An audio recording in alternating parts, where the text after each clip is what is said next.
இந்த வீடியோல நம்ம என்ன பார்க்க போறோம் அப்படின்னா bar proof further suit section 12 of CPC தான் பார்க்க போறோம். Okay, where a plaintiff is precluded by rules from instituting a further suit in respect of any particular cause of action, he shall not be entitled to instituted suit in respect of such cause of action in any court to which this code applies. அதாவது என்ன சொல்றாங்க அப்படின்னா வேற plaintiff is precluded by rules from instituting a further suit. அதாவது ஒரு plaintiff வந்து ரூல்ஸ்னால தடை செய்யப்படும் போது எதற்கு தடை செய்யப்படுறாங்க? ஃப்ரம் இன்ஸ்டியூட்டிங் ஃபர்தர் சியூட், ஒரு இது ஃபர்தர் சியூட்டை இன்ஸ்டியூட் பண்றதுக்கு. அதாவது ஒரு சியூட், அப்போ ஃபர்தர் சியூட்னா அதுக்கு என்ன பொருள்? ஆல்ரெடி அவங்க ஒரு சியூட்டை வந்து ஃபைல் பண்ணியிருக்காங்க ஒரு பர்டிகுலர் காஸ் ஆஃப் ஆக்ஷன், அதாவது ஒரு பர்டிகுலர் செயலுக்காக, ஒரு பர்டிகுலர் சப்ஜெக்ட் மேட்டருக்காக ஒரு கேஸ் ஆல்ரெடி ஃபைல் பண்ணியிருக்காங்க.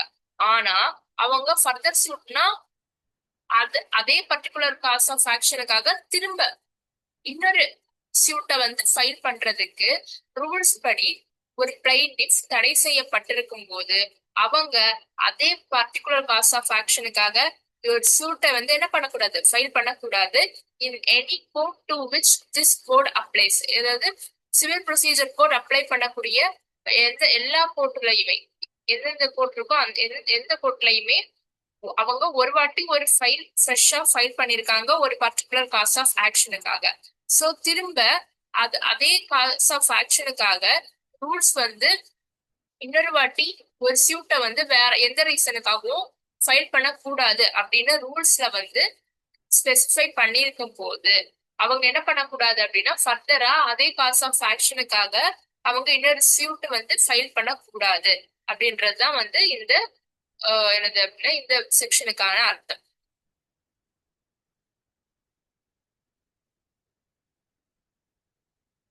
சோ என்ன அப்படின்னா section 12 says if a plaintiff is barred by rules, அதாவது அவங்க வந்து ரூல்ஸால வந்து அவங்க தடை செய்யப்பட்டிருக்காங்க from filing another suit on the same cause of action, then they can't get around it by filing a fresh suit. ஏன் அப்படின்னா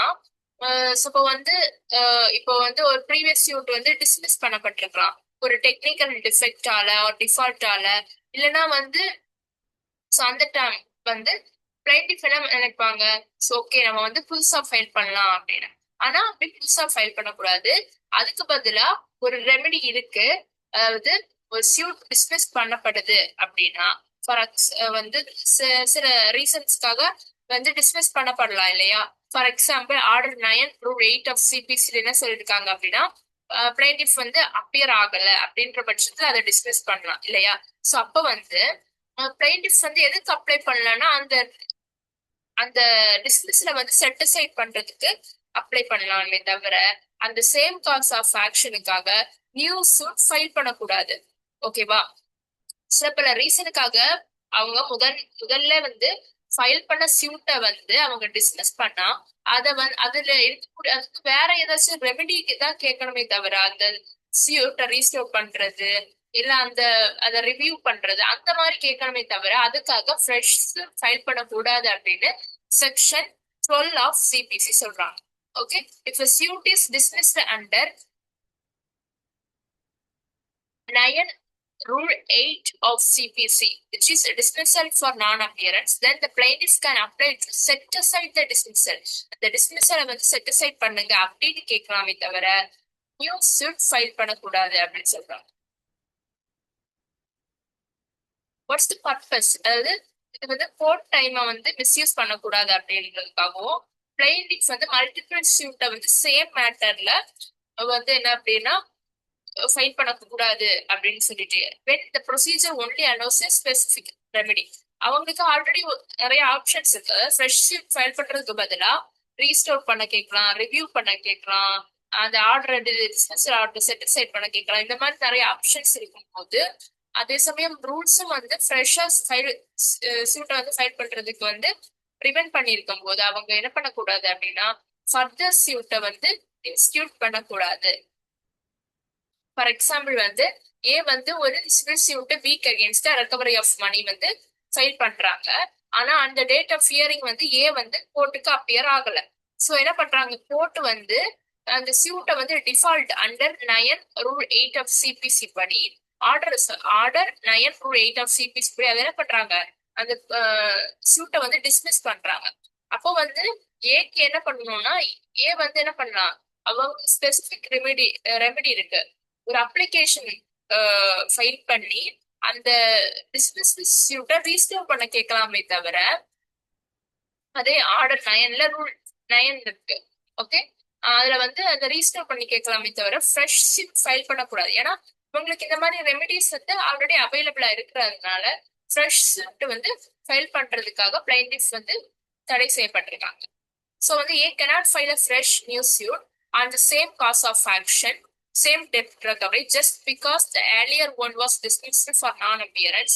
Because order 9 of rule 9 CPC என்ன சொல்றாங்கன்னா, when a suit is dismissed for plaintiff default, plaintiff ஓட தவறினால ஒரு suit dismiss ஆகும்போது no fresh suit வந்து shall be brought on the same cause of action. அதாவது plaintiff தவறினால ஒரு சியூட்டை டிஸ்மிஸ் பண்ணாங்கன்னா அவங்க ஃப்ரெஷ் சியூட் ஃபைல் பண்ணக்கூடாது. அந்த சேம் காஸ் ஆஃப் ஆக்ஷன் வேற மேட்டர்னா தே கேன் ஃபைல். ஆனா அந்த சேம் காஸ் ஆஃப் ஆக்ஷனுக்கு they should not file a fresh suit. Section 12 CPC reinforces this by saying if the rules prohibit filing a further suit, the plaintiff cannot bypass the rule. So, key takeaway from this example என்னன்னா, section 12 CPC bars fresh suit when CPC itself provides a specific remedy. Specific remedy அப்படின்னா என்னன்னா, restore the dismissed suit or review or set aside the dismissal. Okay, you cannot avoid that by filing another suit on the same cause of action. Thank you. இந்த video உங்களுக்கு பிடிச்சது அப்படின்னா like பண்ணுங்க, share பண்ணுங்க, and மறக்காம comment பண்ணுங்க உங்க feedbacks. Thank you.